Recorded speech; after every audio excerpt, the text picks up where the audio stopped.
Okay guys, back to the channel. This one here is going to be the 1965 F100 and kind of sort of showing you the installation of the speakers that I'm putting in the kick panels right there.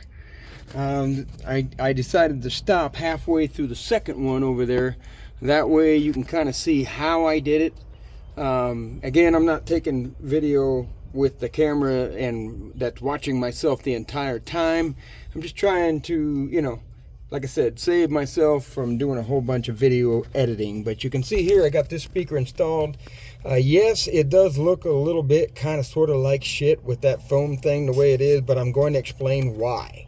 Okay, so first off, let me just start by saying that I have another video for the A2 Metal Fab 65 to 66 kick panels with speaker pods. Okay, so these are those things right there. Go ahead and go over to that video if you want to learn more about these things. But again, A2 Metal Fab 65, 66 kick panels with speaker pods built in. Very nice stuff. Want to know more about it? Go to my other video in which I have that. Okay, all right. Now I'm not using those right now because the amount of work that it was going to take to put them in was going to take a lot more work than what I'm doing now. So here is the fresh air vent that we all know is pretty much common in these things. I'll show you that over here, I guess. These here will probably be for sale at some point. So these are the original fresh air doors. You just turn the latch if you've never seen these before, and they open up like so and allow just the fresh air to come in. These hinges are pretty stiff so that they stay open however you want, and then again you just close them down and latch them like that and they're closed off. That's about as good as they get. The lid itself is metal. The hinge is, or is it? Yeah, it's metal, and then this part here is plastic. So those screw into the kick panel area, and that is your fresh air vents for, you know, back in the day, that was your air conditioning.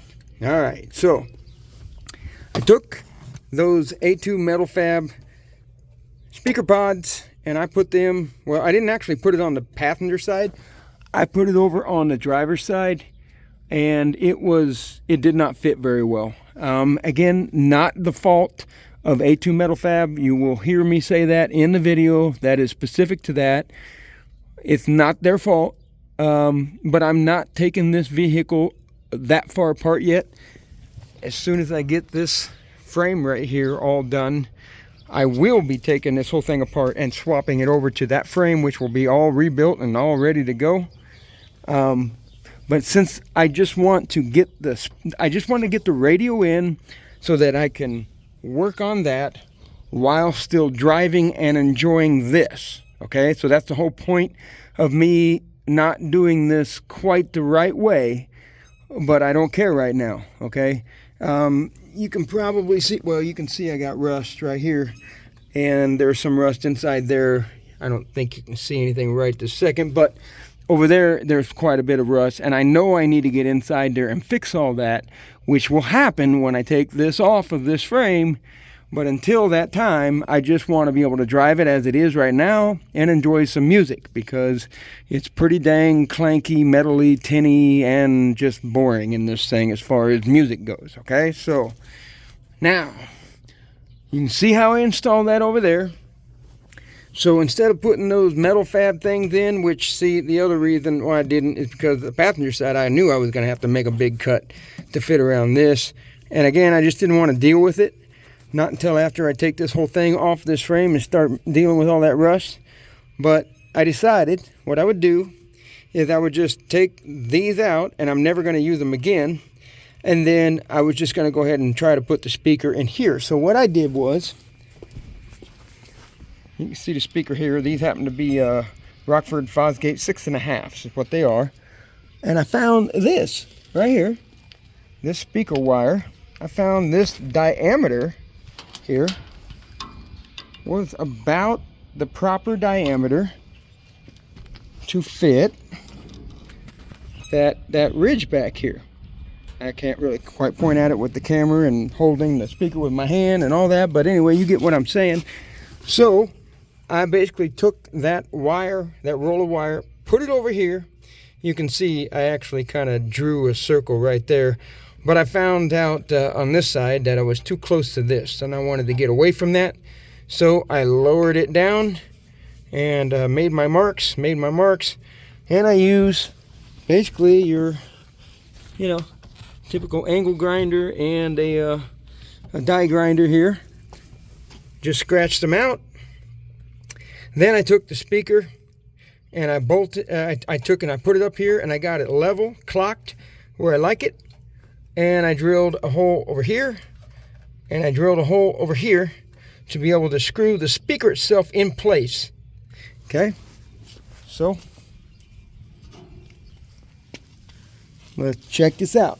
Yeah, that magnet's kind of annoying. Grabs everything. So I get the speaker in here like so. There we go. There we go. Got it clocked right where I want it. Notice how this hole here and that hole here kind of line up. So what the purpose of that is, then I put 2 screws in here to hold this in place so this thing don't move around. And that is how I get these holes right here. You can see I barely got that one. Those are the ones that actually hold the speaker grill on. So once this is bolted in place and clocked properly, now I can drill those, because you know how drill bits like to walk all over the place. This helps me to hold that straight to where I can, you know, get that proper. I get those drilled, and now I've got my holes for the speaker grill. Put that back here for a second. And oh, there's the speaker grill right there. So here's the speaker grill, and you can see that there's 4, you know, screw holes there, and they use these longer black screws right there. Basically, you can see exactly how I did it over there. Okay, now you don't have to put this screw and this screw here to hold the speaker if you're, you know, but it for me, it helped me out a lot. Putting those, getting that speaker clocked right, putting those in and tightening them down gave me a lot of big help to be able to drill those 4 corners, because technically those would be more than enough to hold the grill and the speaker up. But also, the cool thing about doing what I did also is that I can take the speaker grill off and the speaker will remain. Not that really you would ever do that, but I'm just saying it is something else that helps. All right, so then after I got that in place, or after, you know, drilling those holes, I ran the screws in so that the, you know, the threads would be cut and everything like that. Okay, now it's time to wire it. Okay, so what I did over there, now mind you, this is a Rockford Fosgate 2 component kit, so there is a tweeter that goes along with this, and basically what they say to do is they say to wire the input into the speaker. They say to wire the input into the speaker, positive, negative. Then they say to wire positive, negative out and going over to the tweeter. So basically what I did is I ran 2 wires inside there, up through here, all the way up there, and then over to here, and plugged it in, as you can see right there. And I also have these 2. This is the tweeters. So I made these plugs because I'm going to put the tweeters, once I get all this closed in, I think I'm going to put the tweeters right here, kind of pointing, kind of, you know, right at the passenger, so to speak, you know, whether you're a driver or passenger side. And then these connectors here just make it to where I don't need to run that wire all the way down there and it's all one component unit. I just literally plug them in right here and use them as I need them. And then if I ever need to take this thing apart, or I need to pull this wire out, it's just simply unplug, and it just makes it so much easier, because I will be taking this whole thing apart when, again, when I get all this done and I get this taken off to fix all the rust and everything, all of this stuff is coming out. Because obviously I'm not going to leave it in when I sandblast and all that stuff. So I'm really trying to keep my heads up as far as how I can make it to where everything's plugged. There will be some people that'll say, well, you're losing voltage, whatever, blah, blah, blah, whenever you make a connection. But these are silver-plated Anderson power poles, sermos, they used to be called back in the day.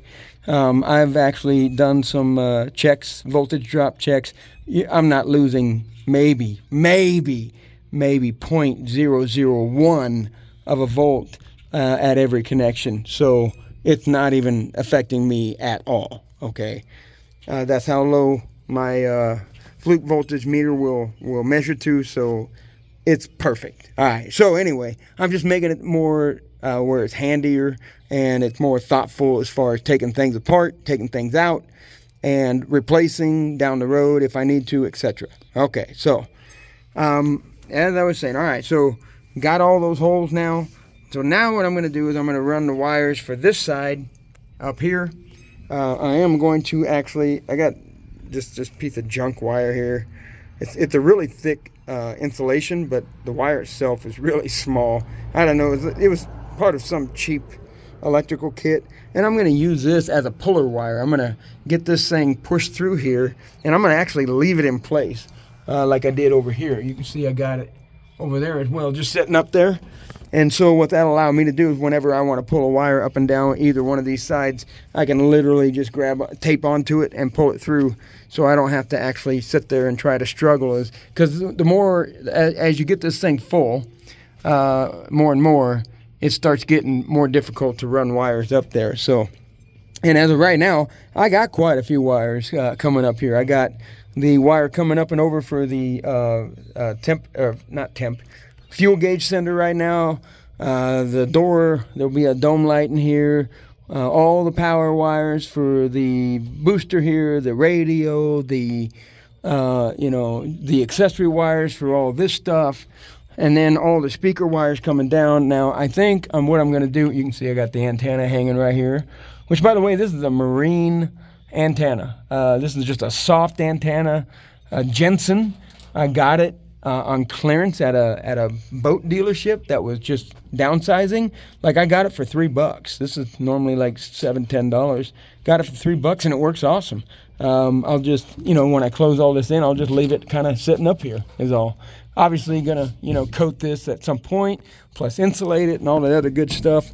But it just thought I'd let you know that this is just a simple, cheap marine boat antenna that works awesome. I need to get it to where it at least stay tied for now, so it doesn't keep dropping on my head. But as I was saying, I was thinking about taking the subwoofer stuff up and over this way, and then kind of going down, I don't know, one of these sides here to power the subwoofer, which is going to be underneath the seat here. Power and control, I should say. So I won't have all the wires going through here and over there like I do now. All right, so as I was saying, I'll get some wires going here now. So basically I'll have the input wire going to the speaker itself, and then I will have the wire that's coming back off the speaker coming up here and sitting over here for the tweeter, and I will do the same thing, and I will put it a plug system so I can unplug it. And you know what, let me go get that bucket so you can kind of see what it looks like. I bought a lot of this stuff from Crutchfield. I guess it was just kind of simple, and plus they help you out whenever you have problems, I guess, but I haven't had a problem yet. This one here is called Boom Mat, a speaker boom mat. It's designed for 6.5 speakers, and especially with the fact that I've got rust holes and stuff like that, where it can actually, the tires can spit mud up in there or water or anything. This is definitely a good idea right now for sure, but it's also pretty good acoustically, and so this will basically go in here like so, just like that. And you can see that it kind of distorts it because it's not a perfect hole. So that's, that's why it kind of looks like that when it's all done, kind of goofball. Now I could take a knife and I could trim all that, but honestly, again, I don't care right now, because this whole vehicle is going to come apart, and when it does, I'm going to modify all of that. And in fact, if you watch my video about the A2 metal fab kick panels and speaker pods, you'll notice that I just had a revelation during the video that if, you know, that would be the perfect time actually to install those. I mean, again, I wanted to install them to begin with, but once I started to see how they didn't quite fit perfectly, how this, I mean, you can see here, this is not flat. This has got a curved contour to it. This has got a curved contour to it. And to make those, you know, fit all these curves and contours, yeah, I would have had to do a lot of, you know, cutting, grinding, hammering, all that kind of stuff, which I don't have a problem with, but not right now. I don't want to do that right now. Right now, what I want is I want my radio in here, and I want it done, and I want to be able to drive it around as it is right now. So again, as you can see, this is going to provide a nice backing in here for the speaker to where the wires can be in there, and there won't be any water or moisture getting up inside there. Yes, I will have to poke a little hole here for the wires, but I kind of poke it over here on the side here, so that way, if there, because I know there's rust holes in here somewhere, and the water will spit right through it. So I'll put it over on this side, the wires, so that way it can't, you know, shoot it right in the back there directly. And so now what I'm going to do is basically leave that. Well, first I'll get the wires all run in here, and then I'll poke the hole, get the wires here. Then I'll take that speaker and I will mount it with the two screws on the side there, like I, you know, did originally. And then I will go ahead and put the speaker grill right over the top, and it'll be able to puncture right through and find these holes right there and tighten it down just like that. And that's the other thing too. That's the other reason why actually I'm leaving that foam the way it is, because you look on the bottom right there. Well, this is what it is. So there's this right here, and that round speaker does not actually cover that up. So if I were to actually cut that over there, it's going to allow the fresh air to just constantly come in here. And if I have this thing running this winter and I don't have that plugged, it's going to get chilly. So that's the other reason why I'm just leaving it alone, leaving it as is, to make it look just like that. Okay, so I'm hoping that this is all kind of sort of making sense to y'all, and that you get a good idea of how it's going on here with me. Oh, and here we go. Here's what I about forgot to tell you. So I have this on the other side. So basically I have the wiring for the speakers coming over here, coming down this this pillar, and it comes out right there. And then I want to get it in behind here, inside here.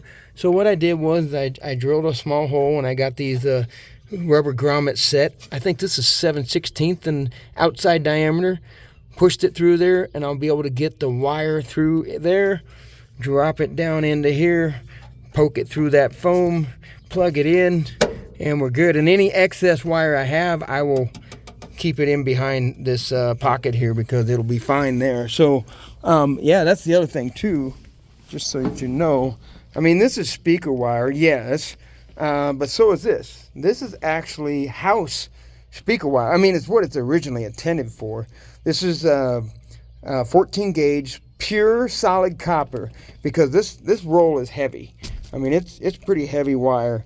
This is the RCA 16 gauge, so just a little bit smaller in diameter, although it don't look like it, right? But that's just all the insulation. But this is copper clad aluminum. So this is aluminum wire with copper cladding on it. If you want to get super technical, this is, you know, not the wire you want for high performance, because of the fact that, you know, it has more higher resistance because copper conducts better. But here's the thing: if you really are that particular, which I'm not in this 1965 F100, you could go up maybe a size or two, and it would probably still be lighter than a solid copper conductor. And you'll get better, you know, how you want to say, non-resistance? I don't know, whatever, less resistance, basically. But I chose to go with this because I bought this and I was using it, as you can see up here, right there. You can see that I'm using it actually for power wires is what I'm using it for. I didn't want to run great big, 12 and 10 gauge wire up here. So I got this solid, and plus I knew that it was going to be running against, rusty metal, sharp edges and shit like that. So that's what I loved about it. When I saw it at the store, I think I got it at Menards, I saw that it was copper conductor. I saw it was 14 gauge, which was pretty decent size. I'd like to have 12, but they didn't have any. And I saw that it had the insulation jacket for each wire, plus the outer yellow jacket, which again, this is actually designated for direct burial. So you just, drop it in dirt, and all the moisture and all that kind of stuff does not affect it. So there's also like a nylon cord inside here. So when you strip it back a little bit, you can grab that nylon cord with a pair of pliers or whatever and pull on it real hard, and it'll actually peel this this yellow jacket right open to help you do that if you need to do that. But I have found that I take a razor blade, I bend it over really hard, I take a razor blade and just nick it right here and then bend it back the other way and do the same, and then you just grab it and you pull it right off. And then that nylon frizzy thing is just all over the place, so you grab that and snip it off. But my point is that I'm using this copper 14 gauge conductor speaker wire as I go through here, and it goes into that grommet, and it'll be located inside here, which, like I said, right now there's definitely moisture and water and stuff that can fly in through all them rust holes. There's a good shot of it right there. Look at that. You can see we're going all the way into the fender area there. And so it will be exposed to mud and water and all that if I'm driving it in such weather. But as you can tell with this yellow jacket, it's going to be just fine. Nobody's going to care. It's going to work great. And because it is a copper conductor, it is getting the best possible performance over here to that speaker from this booster unit over here. So here we go, guys.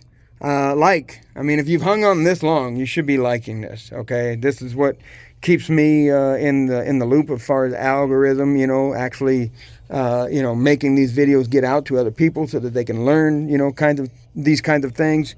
In other words, do I want to buy the A2 fab, metal fab stuff and put it in here, or do I just want to, take those out and just make holes myself? I mean, if somebody out there is kind of, on the fence about that, this video here would perfectly point that out as to why you would want to go either way. But again, I was thinking before that last video that I made that I was not going to ever use them. But then during the video, I got a revelation. Well, shit, yeah, I'm going to be taking this out. It would be awesome to cut all that area out of there so that I can get in there and get to all the rust and fix it all, or coat it, or whatever I'm going to do, and then put that A2 metal fab thing right over there, and I have speaker pods. It'll look kind of cool, and of course, I'll be painting everything at that time, so I'll just paint right over it, and it'll be just perfect. So I think I'm going to end up using them after all, just not right now. Okay, again, come on, give it a like. You know you're going to do it. And rumble if you're on Rumble. Give it a rumble. Give it a thumbs up. Give it whatever. And if you want to see more of this stuff, go ahead and subscribe.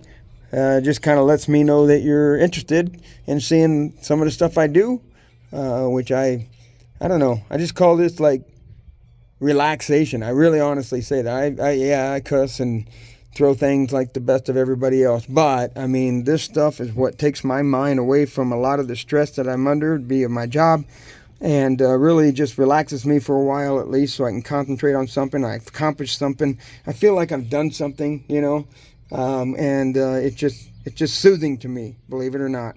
And, it's kind of a cool truck, get it all fixed. So, like, subscribe, rumble, come back for more. I'm always going to have a lot more for you, and we'll see you next time.